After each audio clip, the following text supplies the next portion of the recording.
You can try to give Wolt a lot of kills, but Wolt is never going to be a good unit regardless. Never going to be a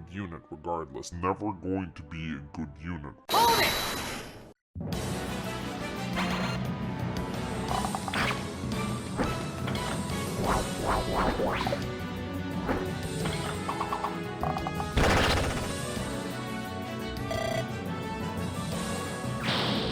Hello, ladies and gentlemen, my name is Mangs, and it feels good to finally announce the arrival of another Fire Emblem character spotlight. This is actually one I promised you guys a little while ago. I started working on it shortly after my second Iron Man run of Binding Blade, but I never got around to completing it. It may have taken some time, but I suppose it is better late than never. So sit back and relax as we pay tribute to one of the unsung heroes of Pherae. It's time to cast a spotlight on everyone's favorite archer, Wolt. Even during leisure time, I must stay vigilant and keep Lord Roy safe from harm.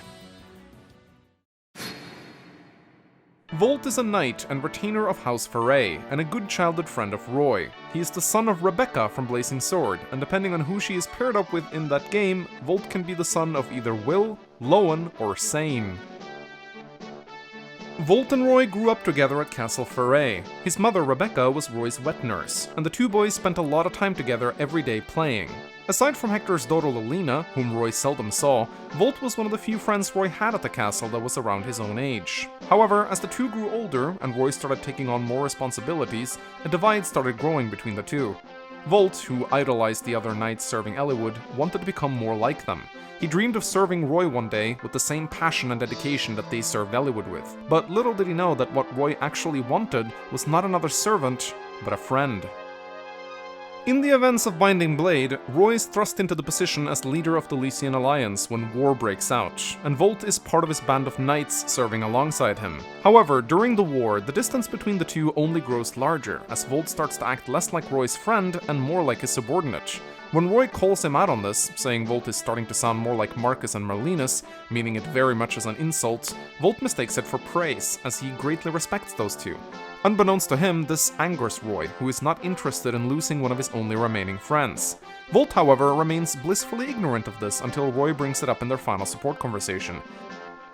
It is never quite known if this issue between the two is ever solved, though Volt's ending does state that he returns to Lycia after the war to assist Roy in rebuilding it, and that despite many hardships, Volt's unwavering support is what leads Roy to succeed, implying that they probably work things out between them at some point.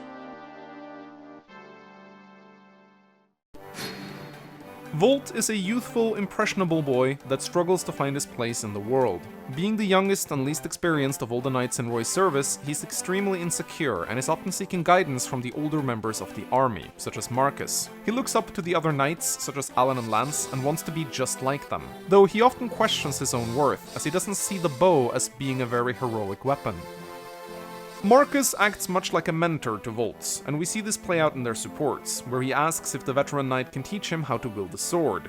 Marcus doesn't think this is a very good idea, as he thinks a mediocre swordsman will just be a hindrance to Roy, and that Wolt should just focus on what he's already good at, whatever that is.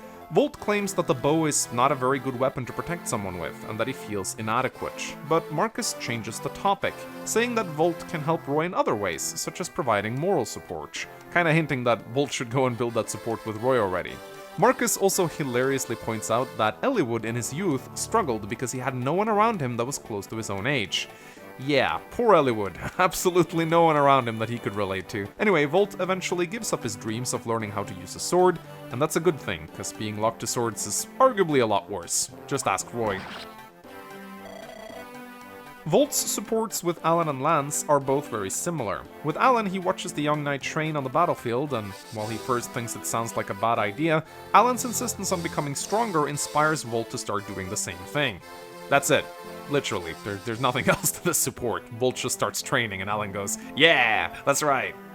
With Lance, the scenario is similar, but in a bit of a different way, as Wolt watches Lance read books and gets impressed by his intellect, and thus he starts reading a book himself, only to find out that Lance is a huge nerd, and there's absolutely no way he can keep up with his reading skills, though that doesn't stop him from trying. From these two supports, it's very clear that Wolt views Alan and Lance with admiration and respect, and he's willing to copy everything they do if it means he'll become more like them. Volt's support with Sue is the only one where he interacts with someone outside of Pherae, and it is an odd one for sure. It starts out with Sue telling Volt that he should get a horse, because having a mount is superior to not having one, which is true of course. The weird part is when Sue asks Volt if he wants to try shooting from horseback, which he declines, but Volt also suggests that she should try shooting from the ground, and Sue actually tries it out, seemingly for the first time. This interaction just doesn't seem logical to me. Anyone who is trained to shoot with a bow from horseback has guaranteed spent hours practicing shooting a bow on foot. You just don't do one without the other. It would be like a cavalier saying he's never fought with a sword on the ground before. Like, come on, of course you have. Are you seriously telling me that Sue has lived her entire life as a nomad on the Sain Plains and has never once gotten off her horse to shoot with her bow? Maybe this support is just poorly translated, or maybe the writers thought it would be cute for them to make a reference to how there's no dismounting in this game.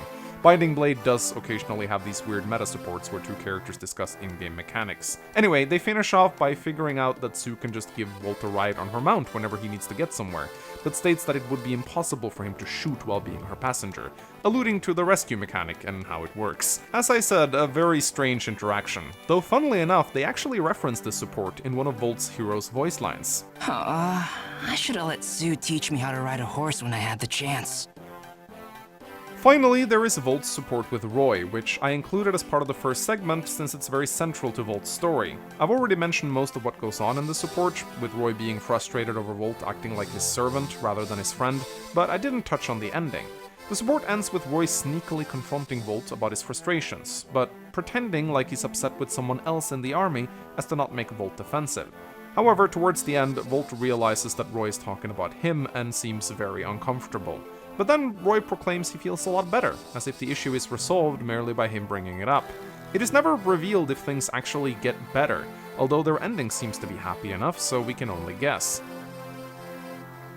At the end of the day, Volt is a simple but very endearing character. In many ways, he is similar to Roy and deals with many of the same struggles. They are both young men who feel insecure and are worried about letting others down, and thus they often seek guidance from the older members of their army. Roy's responsibilities are of course a lot bigger than Volt's, but I guess it's fair to say that Volt experiences the same things as Roy, but on a slightly smaller scale. If anything, I'm a bit sad to see them not sharing more moments together where they relate to each other's experiences, but hey, Binding Blade supports are very simple and short, and that's just how they're meant to be written.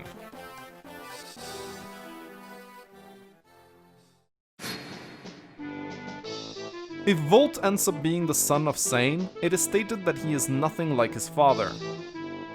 In a popularity poll held on the official Japanese Binding Blade website, Volt ranked in as the 8th most popular character in the game. In the 4th Fire Emblem Heroes Choose Your Legends popularity poll, Volt ranked in at number 235 with 600 votes. Volt shares his English voice actor in Heroes, Koei Dao, with Nils from the same game. I'm actually a real strong swimmer. I'm used to the river currents in Pherae, you know?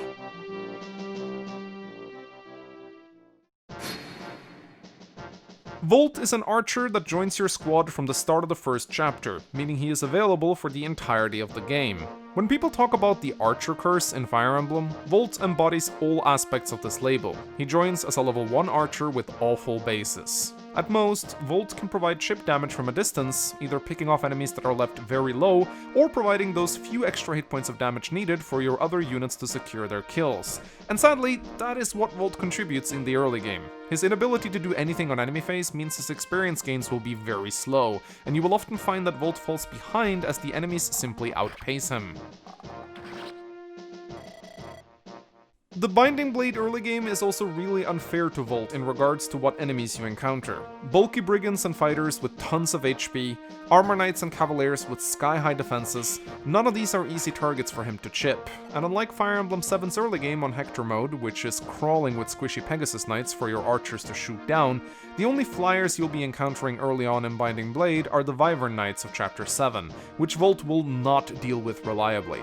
Yes, bows do have triple effectiveness in this game, but the Wyvern Knights are so tanky that even the Iron Bow won't do much to them, and the Steel Bow is going to be extremely unreliable in terms of its accuracy. On hard mode, all the problems Wolt experiences normally will just be exacerbated, as enemies scale much quicker, making it even tougher for him to keep up. Not to mention, you'll get a Caelin with hard mode bonuses on the Western Isles to satisfy your sniper needs. Sadly, the only way to make Wolt viable on hard mode is to either boss abuse, or to just take your time and get lucky with his level ups. So how, you may ask, did I manage to kill Safiel with Wolt during my hard mode Iron Man run? Surely he cannot be all that bad if he can turn into this monstrosity. Well, first of all, my Wolt was ridiculously blessed, and second of all, this just proves that you can turn any unit decent in Fire Emblem with enough favoritism and a bit of luck. But I will say this, despite Volt's awful starting position, he does have two big advantages. He has perfect availability, and he starts out at level 1, meaning he has a lot of levels to grow. His growth rates are nothing special, but they're not bad either. 40% strength and speed is very decent by Binding Blade standards, and his 80% hit point growth makes him pretty durable despite his low defense. His resistance growth is awful though, and he'll be fodder for status staves and siege tomes, so keep him out of range of those. But honestly, this applies to every other physical unit in the game. The thing is, while Wolt starts out incredibly weak, if you go out of your way to feed him kills, he will eventually grow into a competent unit. It will just take a lot of patience. Now, I know a lot of people are going to point out that even when properly trained, snipers are still bad due to the restriction of bows. But in Binding Blade, I find this statement to be less true than in the other games. Having a sniper with good stats in this game is actually a lot more useful than you might think. The generic enemies in Fire Emblem 6 are so much tougher than most other Fire Emblem games, and you have scary promoted Wyvern Lords in the endgame which must be dealt with. Yes, Igran and Caelin are viable options if you don't care to grind up an archer, and it's not like you really need a sniper when the Air Caliber tome exists, but my point is that if you put effort into Volts, he will contribute. It is a slow, arduous process to grind him up, but you might be surprised how much a sniper like Wolt can help you out in certain scenarios. In terms of utility, or moral support as Marcus would describe it, Wolt does have some decent supporting options. He supports with the entirety of Roy's starting squad except for Boars, and while his ice affinity is not fantastic, every little bonus helps. If you find the early game difficult, getting some supports with Roy, Marcus, Alan or Lance can help you out a lot. The extra avoid and defense the ice affinity provides can turn your two cavaliers into great frontline tanks. At the end of the day, there isn't really that much else to say about Wolt. He is an archer, and it's hard to make an archer viable in GBA Fire Emblem. But that doesn't mean he's useless. As shown in my Iron Man run, he can actually be quite helpful, and for some players who enjoy training units up from 0 to hero, he is the perfect unit to use. Take good care of him, and maybe Roy won't end up getting depressed due to having no friends.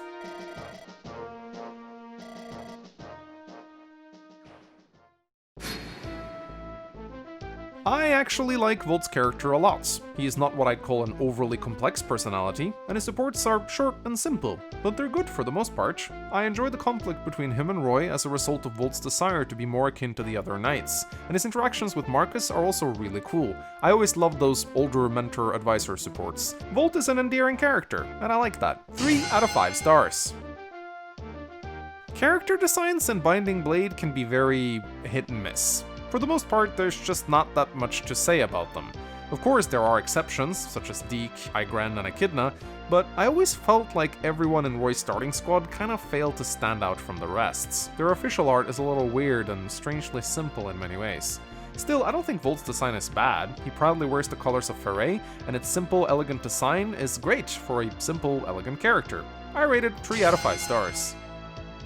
So this is probably the part where you all expect me to rate Wolt 1 star and say, terrible unit, don't use. After all, he's an archer, with these bases. But my recent Iron Man run actually made me appreciate aspects about Wolt that I didn't before. Yes, I am aware he got ridiculously stat blessed, and I gave him lots of favorable treatment for the memes, but I was always under the impression that even a trained Wolt was a complete joke, but that's actually not the case. Yes, training him is an absolute pain, but if you go through with it, he will contribute in the late game, and being locked to bows is not as bad as it may sound in Binding Blade. I will therefore rate Wolt a generous 3 out of 5 stars. I was originally going to give him 2, but I mean, come on, he killed Safiel in a hard mode Iron Man run. That is worth an extra star at least. Pretty impressive, right? Thank you so much for watching this Fire Emblem character spotlight. I hope you enjoyed it. If you did, I would really appreciate you clicking the like button. If you would write a comment telling me who you'd want to see in a spotlight next, you might get your wish. And please subscribe to be notified of future spotlights when they come out. Again, thank you so much for watching. My name is Manx, and I'll see you guys next time. Goodbye.